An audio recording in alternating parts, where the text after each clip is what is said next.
Good morning friends, समित life maker YouTube channel पे आप लोगों का स्वागत है। देखिए दोस्तों, आज के सेशन में हम लोग करने वाले हैं बायोलॉजी दोस्तों, जीव विज्ञान का क्लास नोट्स, जो कि दोस्तों एनसीईआरटी एवं एनसीईआरटी पर आधारित है दोस्तों, जिसमें कि छठा से लेकर 12th तक का टोटल पॉइंट्स जितने सारे हो सकते हैं दोस्तों, सारा इसमें डाला गया है।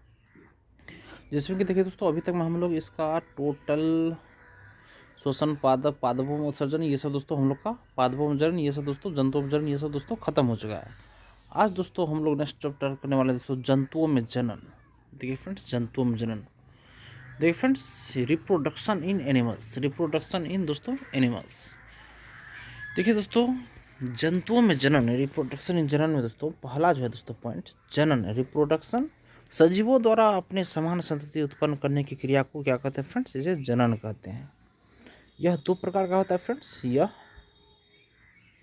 दो प्रकार का होता है फ्रेंड्स। देखिए फ्रेंड्स, ये दो प्रकार, एक होता है दोस्तों अलैंगिक जनन, जिसे असेक्सुअल रिप्रोडक्शन, यदि संतति की उत्पत्ति एक ही जनक कोशिका या जीव के किसी भी विशिष्ट कायिक संरचना से होती है, तो इस प्रकार के जनन को दोस्तों अलैंगिक जनन कहते हैं। इस प्रकार के जनन में नर व मादा युग्मक नहीं बनते हैं। और इसके प्रकार है, देखिए दोस्तों, द्विविखंडन मतलब बाइनरी फिजन। बाइनरी फिजन, एक कोशिकीय जीवों में कोशिका विभाजन या विखंडन द्वारा समान जीवों की उत्पत्ति होती है। इसमें जंतु विखंडन द्वारा दो समान आकार में विभाजित हो जाता है। उदाहरण जैसे पैरामीशियम, युगलिना, अमीबा आदि। नेक्स्ट देखिए फ्रेंड्स, बहुखंडन। बहुखंडन देखिए friends, multiple fission. Multiple fission, इस प्रकार के विभाजन में पहले प्राणी के केंद्रक के विभाजन से कई पुत्री केंद्रक बन जाते हैं। बाद में कोशिका द्रव में विभाजन होता है। केंद्रक के चारों ओर कोशिका द्रव इकट्ठा होने से नई संतति प्राप्त होती है। इस प्रकार जनक प्राणी से नई संतति प्राणी का निर्माण होता है। उदाहरण देखिए दोस्तों, प्लाज्मोडियम। नेक्स्ट देखिए फ्रेंड्स, पुनरुद्भवन। पुनरुद्भवन देखिए दोस्तों, रीजनरेशन। कुछ जीवों में अपने कायिक प्रभाग के विभाजन द्वारा नए जीवों के निर्माण की अद्भुत क्षमता पाई जाती है। जीव कुछ टुकड़ों में खंडित हो जाता है। प्रत्येक खंड वृद्धि कर एक नए जीव में विकसित हो जाते हैं। जीव का पुनर्निर्माण करने की प्रक्रिया पुनरुद्भवन कहलाती है। उदाहरण प्लेनेरिया, हाइड्रा, तारा मछली आदि। नेक्स्ट दोस्तों, मुकुलन, बडिंग। हाइड्रा में कोशिकाओं के नियमित विभाजन के कारण एक स्थान पर उभार विकसित हो जाता है, जो वृद्धि करता हुआ नन्हे जीव में बदल जाता है। वह पूर्ण विकसित होकर जनक से अलग होकर स्वतंत्र जीव बन जाता है दोस्तों। नेक्स्ट देखिए दोस्तों, लैंगिक जनन, सेक्सुअल रिप्रोडक्शन। सेक्सुअल रिप्रोडक्शन दोस्तों, नर व मादा जननांगों द्वारा उत्पन्न युग्मों, शुक्राणु व अंडाणु के उस संयोजन से निर्मित युग्मनज जायगोट के परिवर्धन से ही सजीव की उत्पत्ति होती है। इसे लैंगिक जनन कहते हैं दोस्तों। हाइड्रा में देखिए दोस्तों, हाइड्रा में लैंगिक जनन, हाइड्रा के शरीर पर गांठों के रूप नर व मादा जननांग, विरसन एवं अंडाशय का निर्माण होता है। नर व मादा युग्मकों के संयोजन से युग्मनज का निर्माण होता है। युग्मनज के परिवर्धन से हाइड्रा का निर्माण होता है दोस्तों। नेक्स्ट देखिए फ्रेंड्स, केचुए में लैंगिक जनन। केचुए में लैंगिक जनन देखिए फ्रेंड्स, केचुआ एक उभयलिंगी प्राणी होता है, इसलिए केचुए में स्व निषेचन नहीं पाया जाता है। नर युग्मक मादा युग्मक से पहले परिपक्व होते हैं। नर जनन तंत्र में वृषण 10वें तथा 11वें खंड में स्थित होता है। मादा जननांग में अंडाशय 13वें खंड में स्थित होता है। इनमें वर्षा ऋतु में मैथुन क्रिया होती हैं और इस हेतु दो केचुए संपर्क में आते हैं। इनके अंडे पीले थैलेनुमा आवरण कोकून में सुरक्षित रहते हैं और निषेचन क्रिया कोकून में संपन्न होती है दोस्तों। जैसे कि फ्रेंड्स, मनुष्य में जनन, रिप्रोडक्शन इन ह्यूमन। नर जनन तंत्र दोस्तों, मेल रिप्रोडक्टिव सिस्टम देखिए। पुरुष जनन तंत्र शरीर के योनि मतलब श्रोणी क्षेत्र पेल्विस रीजन में अवस्थित होता है। इसके अंतर्गत एक जोड़ा वृषण सहायक नलिकाओं के साथ साथ एक जोड़ी ग्रंथियां तथा बाह्य जनन केंद्रीय शामिल बाह्य जनन नेंद्रिय शामिल होते हैं। शरीर में वृषण उदर गुहा के बाहर एक थैली धानी में स्थित होते हैं, जिसे वृषण कोश एस्क्रोटम कहते हैं। वृषण कोश वृषणों के तापमान को शरीर के तापमान से 2 से 2.5 डिग्री सेंटीग्रेड कम रखने में सहायक होता है, जो शुक्राणु जनन के लिए आवश्यक है दोस्तों। देखिए दोस्तों, ये हो गया चित्र, हो गया फ्रेंड्स। ये हो गया दोस्तों, देखिए ब्लड वेसल्स हो गया दोस्तों, ये ब्लड वेसल्स हो गया। और ये देखिए दोस्तों, ये वाला संरचना जो है दोस्तों, ये दोस्तों इफिशिएंट डक्ट्स हो गया, और ये बाहरी दोस्तों डिफरेंट डक्ट हो गया, और एपिडिडमिस दोस्तों ये हो गया एपिडिडमस, और रेट टेस्टिस, ये रेट टेस्टिस हो गया फ्रेंड्स। और ये हो गया दोस्तों ऐसे ऐसे करके जो है दोस्तों सेमिनिफेरस ट्यूबल्स हो गया फ्रेंड्स। और नेक्स्ट देखिए दोस्तों, वयस्कों में प्रत्येक विरसन अंडाकार होता है दोस्तों। वयस्क में प्रत्येक विरसन अंडाकार होता है, जिसकी लंबाई लगभग 4 से 5 सेंटीमीटर और चौड़ाई लगभग 2 से 3 सेंटीमीटर होती है। वृषण सघन आवरण से ढका रहता है। प्रत्येक वृषण में लगभग 250 कक्ष होते हैं, जिन्हें वृषण पालिका टेस्टिकुलर लोब्यूल्स कहते हैं। प्रत्येक वृषण पालिका के अंदर एक से लेकर 3 अति कुंडलित शुक्रजनक नलिकाएं सेमिनिफेरस ट्यूबल्स होती है, जिनमें शुक्राणु पैदा किए जाते हैं। नेक्स्ट देखिए फ्रेंड्स, ये चित्र हो गया। और देखिए दोस्तों भास डिफरेंस, ये क्या दोस्तों, ये याद रखिए, ये जो है दोस्तों ये नली, ये भास डिफरेंस हो गया। और प्रोस्टेट ग्लैंड, ये बीच वाला प्रोस्टेट ग्लैंड हो गया फ्रेंड्स। और इसके बीच में यहाँ पे जो है दोस्तों ये सेमिकल फिजिकल हो गया। और ये दोस्तों ये और ये क्या दोस्तों, यूरेटर हो गया फ्रेंड्स। और देखिए एरेस्टाइल टिश्यू हो गया दोस्तों, ये एरेस्टाइल टिश्यू हो गया फ्रेंड्स। और ये इसके बीच में ये जो है दोस्तों बीच वाला यूरेथ्रा हो गया दोस्तों, ये एपिडिडमिस हो गया फ्रेंड्स, ये एपिडिडमिस हो गया दोनों बगल। और ये हो गया दोस्तों टेस्टिस हो गया, ये टेस्टिस हो गया फ्रेंड्स, ये टेस्ट मतलब ये टेस्टिस हो गया फ्रेंड्स, ये टेस्टिस दोनों बगल हो गया। और बीच में ये क्या हो गया दोस्तों, ये हो गया पेनिस, ये पेनिस हो गया फ्रेंड्स। नेक्स्ट देखिए दोस्तों, प्रत्येक शुक्रजनक नलिका का भीतरी भाग 2 प्रकार की कोशिकाओं से स्तरित होती है। ये नर जर्म कोशिकाएं शुक्राणुजनन और स्पर्मेटोगोनिया और सटोरली कोशिकाएं कहते हैं दोस्तों। नेक्स्ट देखिए फ्रेंड्स, नर जर्म कोशिकाएं अर्धसूत्री विभाजन या अर्धसूत्रण के फलस्वरूप शुक्राणुओं का निर्माण करती है, जबकि सटोली कोशिकाएं जर्म कोशिकाओं को पोषण प्रदान करती हैं। शुक्रजनक नलिकाओं के बाहरी क्षेत्र को अंतराली आवश्यक अवकाश इंटरस्टिशियल स्पेस कहा जाता है। इसमें छोटी छोटी रुधिर वाहिकाएं और अंतराली कोशिकाएं इंटरस्टिशियल सेल्स या लीडिंग कोशिकाएं इंटरस्टिशियल सेल्स होती हैं दोस्तों। लीडिंग कोशिकाएं पुंजन एंड्रोजन नामक वृषण हार्मोन संश्लेषित व स्रावित करती है। यहाँ पर कुछ अन्य कोशिकाएं भी होती हैं जो प्रतिरक्षात्मक कार्य करने में सक्षम होती हैं। और पुरुष लिंग सहायक नलिकाओं के अंतर्गत वृषण जलिकाएं, टेस्टिस, शुक्र वाहिकाएं, वास इन्फेरेसिया, अधिवृषण एपिडिडमिस तथा शुक्रवाहक वास डिफरेंस होते हैं दोस्तों। नेक्स्ट देखिए फ्रेंड्स, वृषण की शुक्रजनक नलिकाएं वृषण नलिकाओं के माध्यम से शुक्रवाहिकाओं में खुलती है। नेक्स्ट यह शुक्रवाहिका वृषण से चलकर अधिवृषण में खुलती हैं, जो प्रत्येक वृषण के पश्च सतह पर स्थित होती है। और यह अधिवृषण शुक्रवाहक की ओर बढ़ते हुए उदर की ओर ऊपर जाती है और मूत्राशय के ऊपर की ओर लूप बनाती है। इसमें शुक्राशय से एक वाहिनी आती है और मूत्र मार्ग में स्खलनीय वाहिनी के रूप में खुलती है। ये नलिकाएं वृषण से प्राप्त शुक्राणुओं का भंडारण तथा मूत्र मार्ग से इनका बाहर स्थानांतरण करती है। नेक्स्ट देखिए फ्रेंड्स, मूत्राशय से निकलकर पुरुष के शिश्न पेनिस के माध्यम से गुजरता हुआ बाहर की ओर एक छिद्र के रूप में खुलता है, जिसे मूत्राशय मुख यूरेथ्रल मिएटस कहते हैं। नेक्स्ट देखिए फ्रेंड्स, शिश्न पुरुष की बाहरी ज्ञानेंद्रिय जननेंद्रिय यह विशेष प्रकार के ऊतकों का बना होता है, जो शिश्न के उद्घर्षण या उठान इरेक्शन में सहायता प्रदान कर वीर्य सेचन इंसेमिनेशन को सुगम बनाता है। शिश्न का अंतिम वर्धित भाग शिश्न मुंड ग्लांस पेनिस कहलाता है, जो एक ढीली त्वचा से ढका होता है, जिसे अग्रछद फोरस्किन कहते हैं। पुरुष लिंग की सहायता ग्रंथियों के अंतर्गत एक जोड़ा शुक्राशय, एक पुरस्थ प्रोस्टेट ग्रंथि तथा एक जोड़ा बल्बो यूरेथ्रल ग्रंथियाँ शामिल होती हैं। इन ग्रंथियों का स्राव शुक्रीय सेमिनल प्लाज्मा का निर्माण करता है। और देखिए फ्रेंड्स, जो फ्रुक्टोज, फल शर्करा, कैल्शियम तथा कुछ प्रक्विक एंजाइम से भरपूर होता है। देखिए दोस्तों, बल्बो यूरेथ्रल ग्रंथियों का स्राव मैथुन के दौरान शिश्न में स्नेहक लुब्रिकेशन प्रदान करने में भी सहायक होता है। मादा जनन तंत्र देखिए फ्रेंड्स, फीमेल रिप्रोडक्टिव सिस्टम। स्त्री जनन तंत्र के अंतर्गत एक जोड़ा अंडाशय ओवरी के साथ साथ एक जोड़ा अंडवाहिनी ओविडक्ट, एक गर्भाशय यूरिटस, एक गर्भाशय ग्रीवा सर्विक्स तथा एक योनि वेजाइना और बाह्य जननेंद्रिय एक्सटर्नल जेनेटिलिया शामिल होते हैं जो श्रोणि क्षेत्र में होते हैं दोस्तों। नेक्स्ट देखिए फ्रेंड्स, ये फीमेल ऑर्गन सिस्टम हो गया दोस्तों, रिप्रोडक्टिव सिस्टम। फेलोपियन ट्यूब हो गया दोस्तों, ये दोनों बोलिए। फेलोपियन ट्यूब हो गया दोस्तों, ये हो गया यूरेटस हो गया फ्रेंड्स, ये यूरेटस हो गया। और ये नली जो है दोस्तों इंडोमेट्रियम हो गया, और इंडोमेट्रियम ये दोस्तों इंडोमेट्रियम हो गया फ्रेंड्स।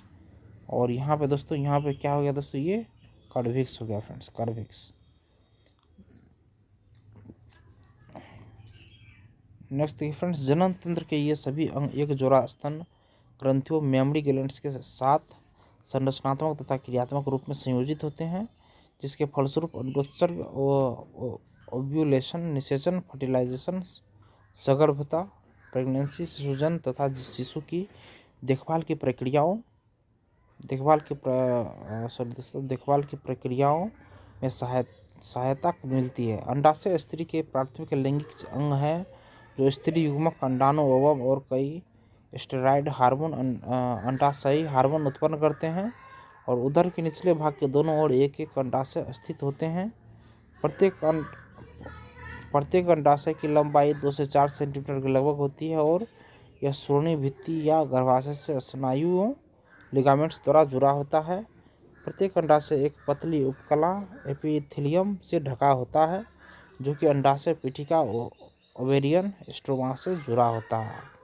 यह पीठिका दो क्षेत्रों, एक परिधीय वल्कुट पेरिफेरल कॉर्टेक्स और एक आंतरिक मध्यांश मेरुला में विभक्त होता है दोस्तों। नेक्स्ट देखिए फ्रेंड्स, अंडवाहिनियाँ, डिम्बवाहिनी नलिका, फैलोपियन ट्यूब गर्भाशय तथा योनि मिलकर स्त्री सहायक नलिकाएं बनाती हैं। और प्रत्येक डिम्बवाहिनी नली लगभग 10 से 12 सेंटीमीटर लंबी होती है, जो प्रत्येक अंडाशय की परिधि से चलकर गर्भाशय तक जाती है।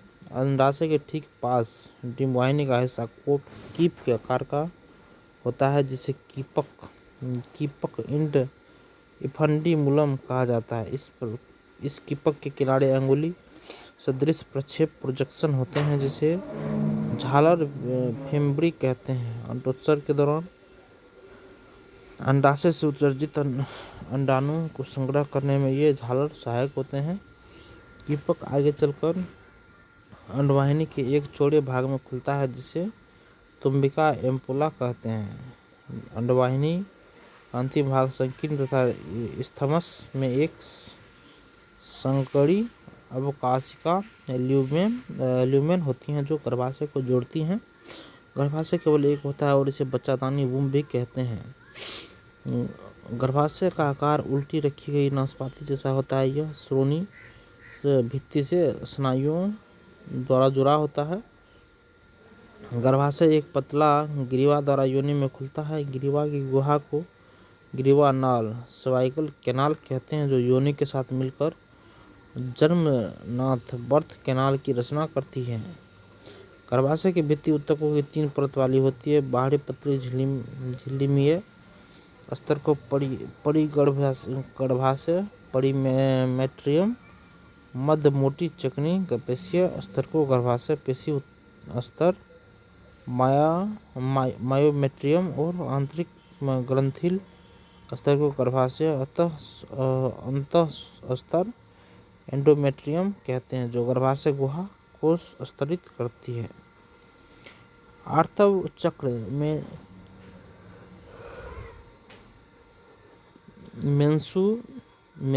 मेंस्ट्रुअल साइकिल के दौरान गर्भाशय के अंतः स्तर में चक्रीय परिवर्तन होते हैं, जबकि गर्भाशय पेशी स्तर में प्रभाव के समय काफी तेज संकुचन होते हैं। स्त्री के बाह्य जननेंद्रिय के अंतर्गत जघन्य सेल, मॉन्स प्यूबिस, बृहद भगोष्ठ, लोबिया मेजोरा, लघु भयोष्ठ, लेबिया माइनोरा, योनिच्छद्र, हाइमेन और भागसेप, क्लाइटोरिस आदि होते हैं।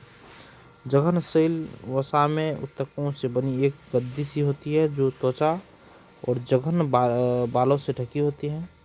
बृहद भागोष्ठ ऊतकों का मांसल वलन होल्ड है जो जघन शैल से नीचे तक फैले होते हैं और योनि द्वार को घेरे रहते हैं। लघु मार्गोष्ठ ऊतकों का एक जोड़ा वलन होता है और यह बृहद भागोष्ठ के नीचे स्थित होता है। योनि का द्वार प्राय एक पतली झिल्ली जिसे योनि छिद्र कहते हैं से आंशिक रूप से ढका होता है। भाग से एक छोटी सी अंगुली जैसी संरचना होती है जो मूत्र द्वार के ऊपर दो बृहद भागोष्ठ के ऊपरी मिलन बिंदु के पास स्थित होती है। योनि छिद्र प्रायः पहले मैथुन संभोग के दौरान फट जाता है। हालांकि यह आवरण कभी कभी तेज धक्के या अचानक गिरने से भी फट सकता है। इसके अलावा योनि टेम्पल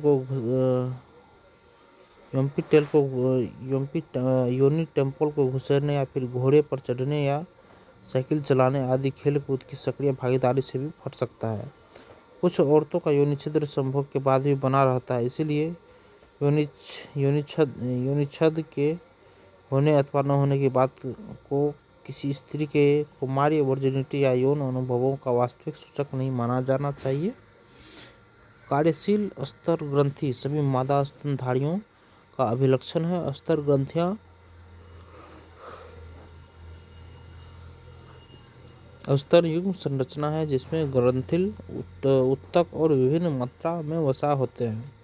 प्रत्येक स्तर का ग्रंथिल ऊतक 15 से 20 स्तन पालिया मेमोरी लोब्स में विभक्त होता है। इससे कोशिकाओं के गुच्छ होते हैं जिन्हें कुपिका कहते हैं।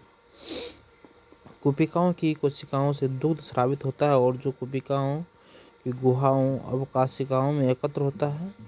कुपिकाएं स्तन नलिकाएं में खुलती हैं। प्रत्येक पाली की नलिकाएं मिलकर स्तन वाहिनी मेमोरी डक्ट्स का निर्माण करती हैं और कई स्तन वाहिनियां मिलकर एक बृहद स्तन तुम्बिका बनाती है जो दुग्ध वाहिनी लैक्टिफेरस डक्ट से जुड़ी होती हैं जिससे कि दूध स्तन से बाहर निकलता है। जैसे देखिए युग्मक जनन जेमेटोजेनेसिस प्राथमिक लैंगिक अंग पुरुषों में वृषण और स्त्रियों में अंडाशय युग्म कजन गैमीटोजेनेसिस वृद्धि द्वारा क्रमशः नर युग्मक यानी शुक्राणु और मादा युग्मक यानी अंडाणु उत्पन्न करते हैं। वृषण में अपरिपक्व नर जन्म कोशिकाएं शुक्राणुजन स्पर्मेटोगोनिया बहुवचन एकवचन स्पर्मेटोगोनियम शुक्रजनन द्वारा शुक्राणु उत्पन्न करती है जो कि किशोरावस्था के समय शुरू होती है। शुक्रजनक नलिकाओं सेमेनिफेरस ट्यूब्यूल्स की भीतरी भित्ति में उपस्थित शुक्राणुजनन समसूत्री विभाजन माइटोटिक डिवीजन द्वारा संख्या में वृद्धि करते हैं। प्रत्येक शुक्राणुजन द्विगुणित होता है और उसमें 46 गुणसूत्र क्रोमोसोम होते हैं। कुछ शुक्राणुओं में समय समय पर अर्धसूत्री विभाजन या अर्धसूत्रण मियोटिस डिवीजन होता है जिनको प्राथमिक शुक्राणु कोशिकाएं प्राइमरी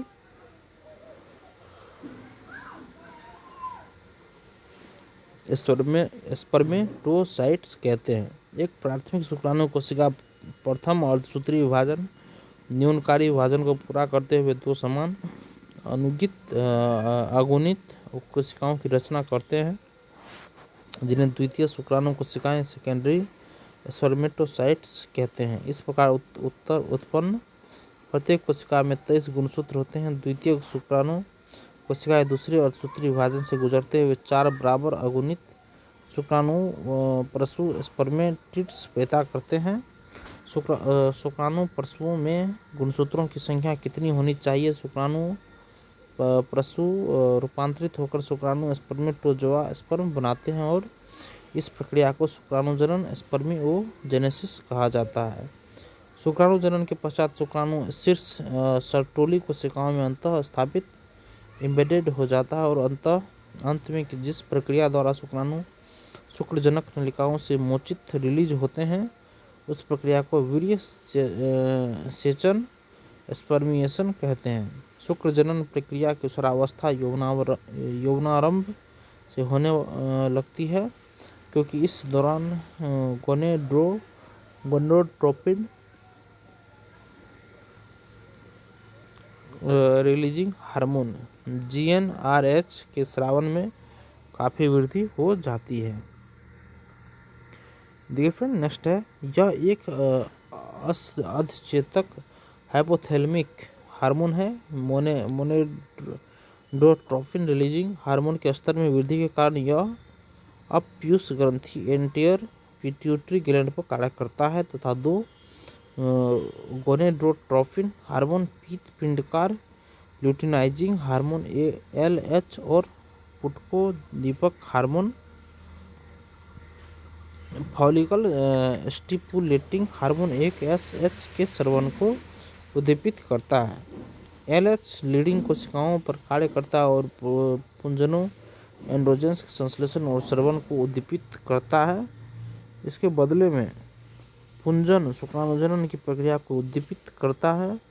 FSH अस्टोली कोशिकाओं पर कार्य करता है और कुछ घटकों के स्रवण को उद्दीपित करता है जो शुक्राणुजनन की प्रक्रिया में सहायता करते हैं। आइए हम एक शुक्राणु की संरचना की जांच करते हैं दोस्तों। जैसे कि देखिए, यह एक सूक्ष्मदर्शी संरचना है जो एक शीर्ष हेड, ग्रीवा, नेक, एक मध्य खंड, मिड्स पीस और एक पूंछ टेल की बनी होती है। एक प्लाज्मा झिल्ली शुक्राणु की पूरी काया बॉडी को आवृत किए रहती है। शुक्राणु के शीर्ष में एक दीर्घीकृत एलाइंगेड अगुणित केंद्रक हेप्लॉइड न्यूक्लियस होता है तथा इसका अग्रभाग एक टोपीनुमा संरचना से आवृत होता है जिसे अग्रपिंडक एक्रोसोम कहते हैं। यह अग्रपिंडक उन प्रक्रियाओं एंजाइम से भरा होता है जो अंडाणु के निषेचन में मदद करते हैं। शुक्राणु के मध्य खंड में असंख्य सूत्र कणिकाएं माइटोकॉन्ड्रिया होती हैं जो गुच्छ को गति प्रदान करने के लिए ऊर्जा उत्पन्न करती है, जिसके कारण शुक्राणु को निषेचन करने के लिए आवश्यक गतिशीलता प्रदान करना सुगम बनाता है। मैथुन क्रिया के दौरान पुरुष 20 से 30 करोड़ शुक्राणु स्खलित करता है और समान उर्वरता बंधता से लगभग 60% शुक्राणु निश्चित रूप से समान आकार और आवृत्ति वाले होने चाहिए। इनमें से कम 40% आवश्यक रूप से समान जनन क्षमता के लिए तीव्र गतिशीलता प्रदर्शित करते हैं और शुक्रजनक नलिकाओं से मोचित रिलीज्ड शुक्राणु सहायक नलिकाओं द्वारा वाहित ट्रांसपोर्टेड होते हैं। शुक्राणुओं की परिपक्वता एवं गतिशीलता के लिए अधिवृषण, शुक्रवाहक, शुक्राशय तथा पुरस्थ ग्रंथियों का स्रवण भी आवश्यक है। शुक्राणुओं के साथ साथ शुक्राणु प्लाज्मा मिलकर वीर्य सीमेन बनाते हैं। पुरुष की सहायक नलिकाओं और ग्रंथियों के कार्य को वृषण हार्मोन एंड्रोजेंस बनाए रखता है। एक परिपक्व मादा युग्मज के निर्माण की प्रक्रिया को अंडजनन यूजेनेसिस कहते हैं, जो कि पुरुष के शुक्राणुजनन से स्पष्ट रूप से भिन्न है और अंडजनन की शुरुआत भ्रूणीय परिवर्तन चरण के दौरान होती है, जब कई मिलियन मातृ युग्मक कोशिकाएं यानी अंडजननी उगोनियां प्रत्येक भ्रूणीय अंडाशय के अंदर विनिर्मित होती हैं। जन्म के बाद अंडजननी का निर्माण और उनकी वृद्धि नहीं होती है। इन कोशिकाओं में विभाजन शुरू हो जाता है और अर्धसूत्री विभाजन की पूर्वावस्था प्रोफेज फर्स्ट में प्रविष्ट होती है और इस अवस्था में अस्थायी तौर पर अवरुद्ध होती रहती है। इन्हें प्राथमिक अंडक प्राइमरी ओसाइटस कहते हैं। उसके बाद प्रत्येक प्राथमिक अंडक कणिका में कोशिकाओं ग्रेनुलोसेलुस की परत से आवृत होती हैं और इन्हें प्राथमिक पुटक प्राइमरी फॉलिकल कहा जाता है। एक प्रक्रिया द्वारा इन पुटकों की भारी मात्रा में जन्म से यौवनारंभ तक ह्रास होता रहता है। इसलिए यौवनावस्था के समय प्रत्येक अंडाशय में केवल 60,000 से 80,000 प्राथमिक पुटक ही शेष बचते हैं। यह प्राथमिक पुटक कणिका में कोशिकाओं के और अधिक परतों से आवृत हो जाते हैं और एक और नए वड़क सिकल स्तर से घिर जाते हैं, जिसे द्वितीयक पुटक कहते हैं। देखिए फ्रेंड्स, यह द्वितीय पुटक जल्द ही एक तृतीय पुटक में परिवर्तित हो जाता है, जिसकी तरल से भरी गुहा को गाह्यतम एंड्रम कहा जाता है। यह इसका एक विशिष्ट लक्षण है। प्रवरक स्तर थीका लेबर, अंतरप्रवक थीका ढंढन और वाहक प्रावरक थीका एंटरटेना में गठित होता है। इस समय आपका ध्यान इस ओर खींचना महत्वपूर्ण होगा कि तृतीय पुटक के भीतर प्राथमिक अंडक के आकार में वृद्धि होती है और इसका पहला अर्धसूत्री विभाजन पूरा होता है। यह एक असमान विभाजन है, जिसके फलस्वरूप बृहत अगुणित द्वितीयक अंडक तथा एक लघु प्रथम द्वितीयक पिंड की रचना होती है। द्वितीयक अंडक प्राथमिक अंडक के पोषक से भरपूर कोशिका प्रद्रव साइटोप्लाज्म की मात्रा को संचित रखती है और तृतीय पुटक आगे चलकर परिपक्व पुटक या ग्राफी पुटक ग्रेफिया फॉलिकल में परिवर्तित हो जाता है। नेक्स्ट देखिए दोस्तों, आर्तव चक्र दोस्तों मेंस्ट्रुअल साइकिल।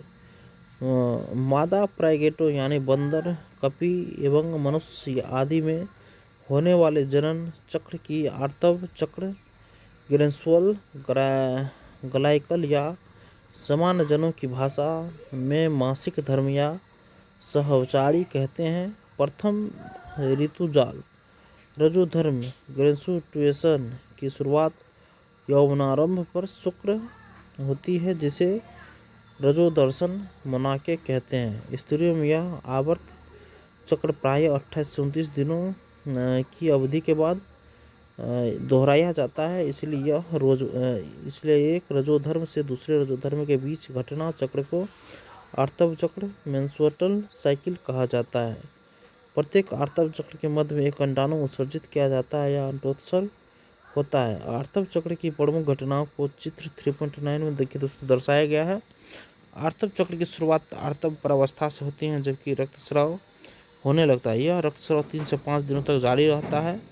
गर्भाशय से इस रक्तस्राव का कारण गर्भाशय की अंतःस्तर परत और उसकी रकावाहिनियों के नष्ट होना है, जो एक तरल का रूप धारण करता है और योनि से बाहर निकलता है। रजोधर्म तभी आता है जब मोचित अंडाणु निषेचित नहीं हुआ हो। रजोधर्म की अनुपस्थिति गर्भधारण का संकेत है। यद्यपि इसके अन्य कारण जैसे तनाव, निर्बल स्वास्थ्य आदि भी हो सकते हैं।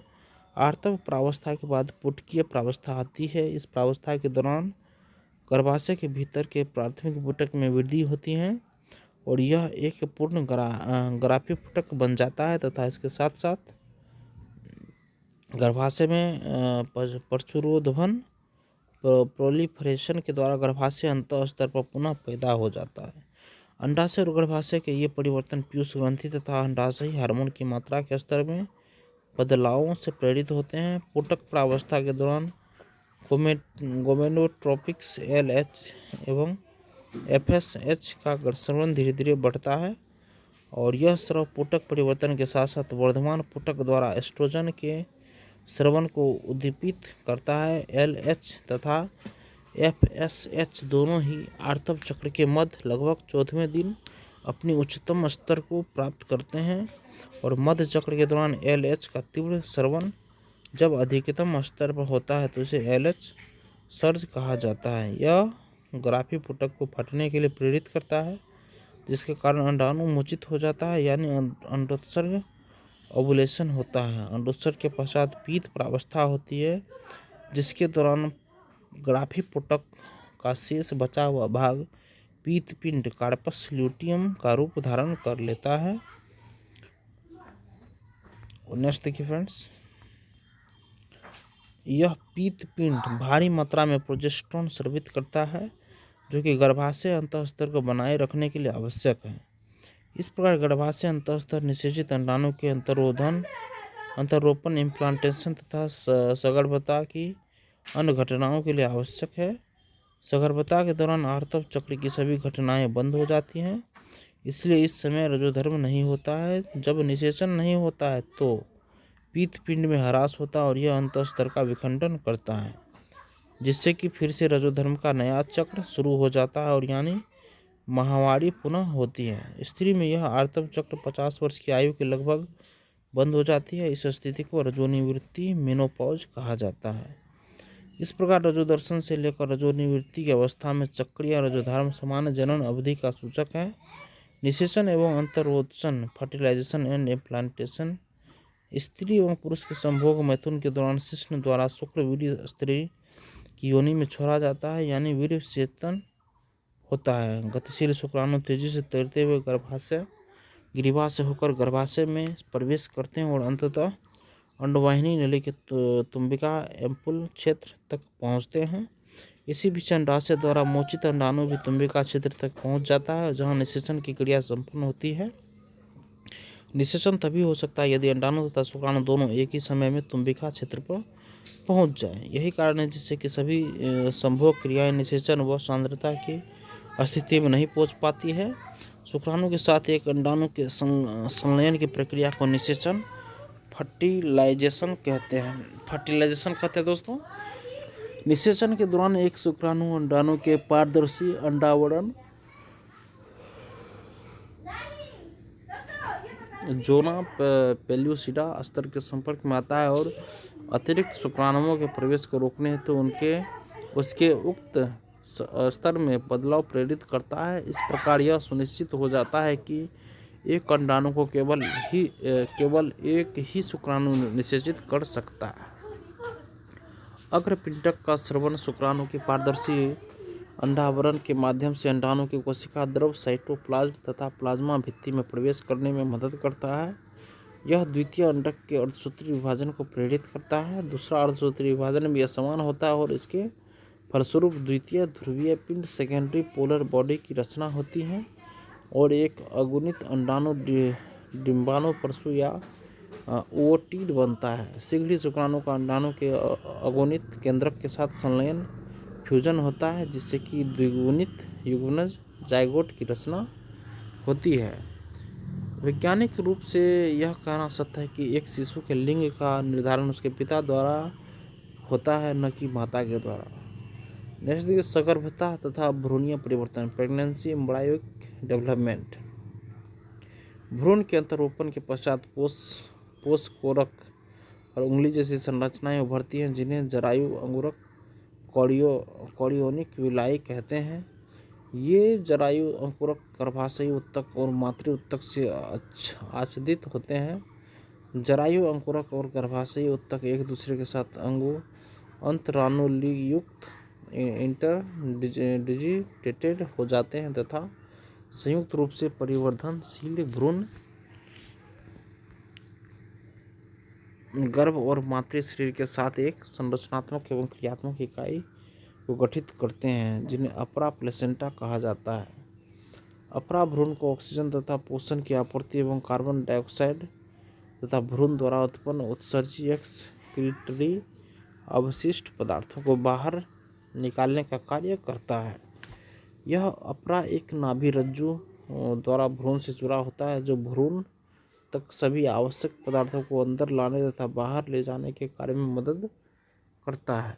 अपरा अंतःस्रावी ऊतकों का भी कार्य करता है और अनेकों हार्मोन जैसे कि मानव जरायु gonadotropin, human chorionic gonadotropin, HCG मानव अपरा, lactogen human placental lactogen, HPL oestrogen, progestogen आदि उत्पादित करता है।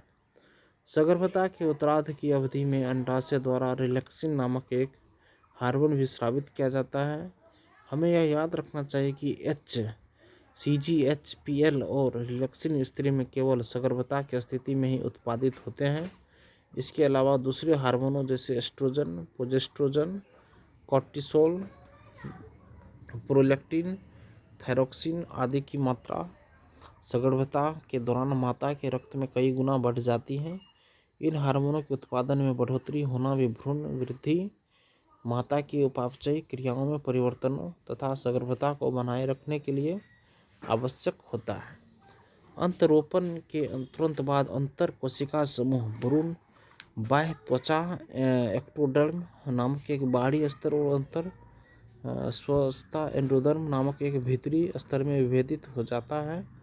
इस बाह्य त्वचा और अंतःत्वचा के बीच जल्द ही मध्य जनस्तर में मेसोडर्म प्रकट होता है। ये तीनों ही स्तर वयस्कों में सभी उत्तक अंगों का निर्माण करते हैं। यहाँ यह उल्लेख करना आवश्यक है कि इस अंतर कोशिका समूह में कुछ निश्चित तरह की कोशिकाएं, जिन्हें स्टेम कोशिकाएं या स्टेम सेल्स कहते हैं, समाहित हो रहती है, जिनसे यह क्षमता होती है कि वे सभी अंगों व उत्तकों को उत्पन्न कर सकती हैं। मानव में सगर्भता की अवधि 9 महीने की होती है। एक बढ़ते हुए भ्रूण का पहला संकेत स्टेथोस्कोप से उसके हृदय की धड़कनों को ध्यानपूर्वक सुना जा सकता है। सगर्भता के दूसरे माह के अंत तक भ्रूण के पाद और अंगुलियां विकसित होती हैं। 12वें सप्ताह पहली तिमाही के अंत तक लगभग सभी प्रमुख अंग तंत्रों की रचना हो जाती है। उदाहरण के लिए पाद एवं बाह्य जनन अंग अच्छी तरह विकसित हो जाते हैं।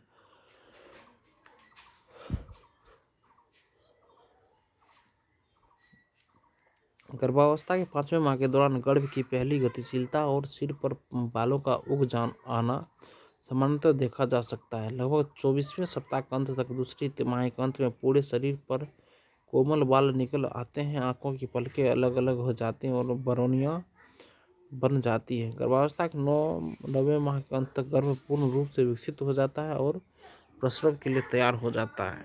प्रसव एवं दूध संबंध के फ्रेंड्स, प्रेगनेंसी एंड लैक्टेशन। मानव में सगर्भता की औसत अवधि लगभग 9.5 माह होती है, जिसे गर्भावधि जेस्टेशन पीरियड कहते हैं। सगर्भता के अंत में गर्भाशय के जोरदार संकुचनों के कारण गर्भ बाहर निकल आता है